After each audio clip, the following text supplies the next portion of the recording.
need to tell you something. For 20 years, I lived with a ghost.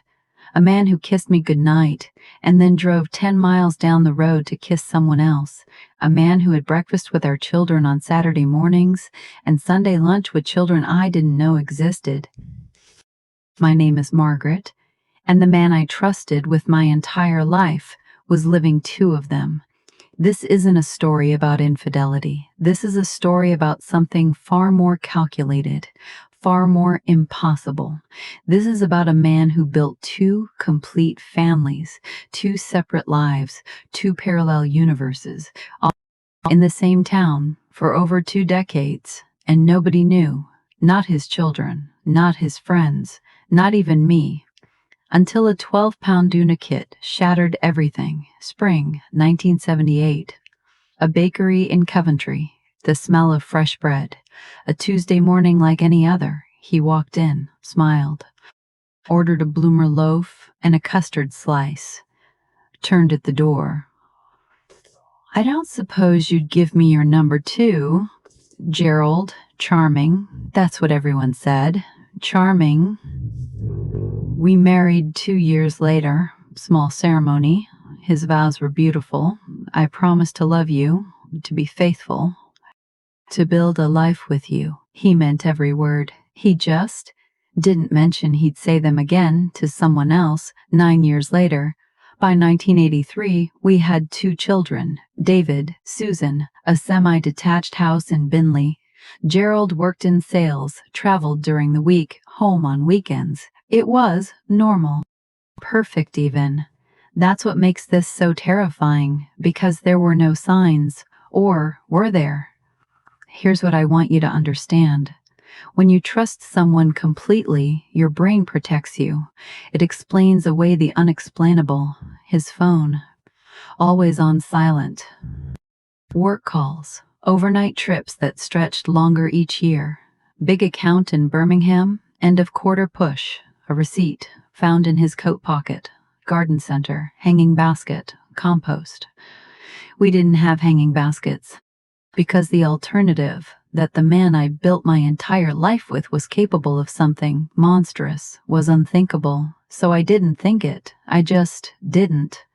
But someone else was thinking about Gerald every single day, 10 miles away, waiting for him. Her name was Pauline, receptionist. Dental surgery. Kenilworth, 11 miles from my front door, 1989. That was the year Gerald's second life began. 6 months after they met, she was pregnant. Their son, Kyle, was born in 1990. Gerald was at the hospital. He held that baby in his arms, and then he called me to talk about our son David's school report. He told Pauline I was unwell, that he was in a troubled marriage, that he was working on leaving. She believed him. For 20 years, she believed him. 1994, they had a daughter, Amber. Gerald attended her birthday parties, her school plays, parent-teacher meetings. The money? A secret bank account, siphoned quietly, paying mortgages, school trips, family holidays. Summer 2001, Pauline and the children, Lanzarote. Me and our children, a caravan park in Devon. He sent her postcards, told her he was at a golf tournament in Scotland. 2 families, 2 homes, 2 complete lives, 20 years, not one mistake, not one slip, not one collision. Until a 19-year-old girl bought a Dina kit for Christmas. Christmas 2018, my granddaughter Chloe, biology student, thought it would be fun.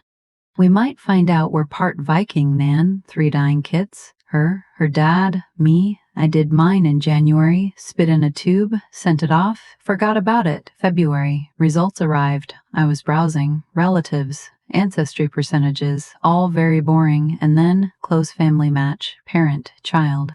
Sibling level, name, Kyle Sherwood. I didn't recognize it.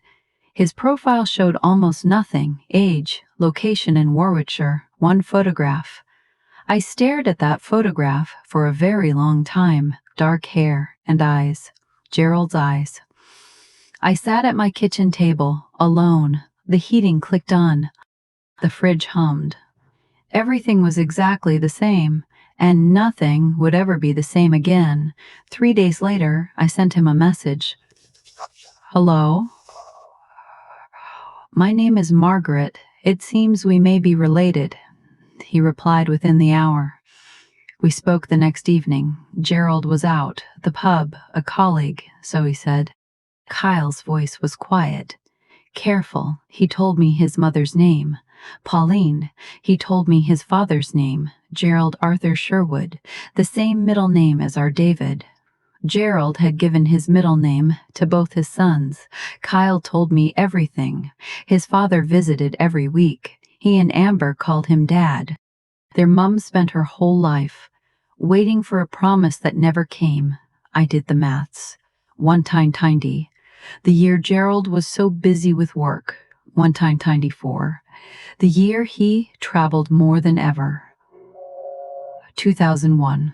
The summer holiday he couldn't afford to take us abroad. Every lie had a face now. Gerald came home at 10 o'clock. I was sitting in the dark. Why have you got the lights off? He said. Sit down, Gerald. There was no screaming, no tears, just a kitchen table, and the name Kyle Sherwood hanging in the air. When I said it, he went completely still. That stillness told me everything. He confirmed Pauline, Kyle, Amber, the house, the money, the 20 years. I asked him one question. Did you love her? He was quiet for a long time. Then he said, I think I told myself I did, to justify it, but if I'd loved her, I would have left you. And I never left you. I didn't know whether to find that comforting or revolting. I still don't. Gerald is 70 now. He lives alone. A flat in Coventry. David and Kyle have met a handful of times. They're not close, but they're respectful. Susan is still working through her anger. She may always be. Pauline met someone new in 2019, a decent man, an honest one. She deserved that. As for me, I still live in the house in Binley. I've repainted the kitchen. I've taken up walking. I go to an art class on Wednesday evenings. My life is smaller than it was, but it's honest. Every corner of it is real. I think about the woman I was before February 2018, the woman who never questioned, never looked, never wondered. I don't pity her. She was happy in her way, but I am glad I know the truth, even at this age. Even after everything. Because the truth, however late, however painful, is still better than a beautiful lie. If this story resonated with you, if you've been through something similar, if you know someone who has, leave a comment below. You are not alone. These stories happen more than people admit, and every time someone shares one, it helps someone else feel less alone in theirs. If this moved you, share it. And if you're new here, welcome to Hidden Truth Stories. We tell the stories that were never meant to be told. Subscribe, because there are many more still to come.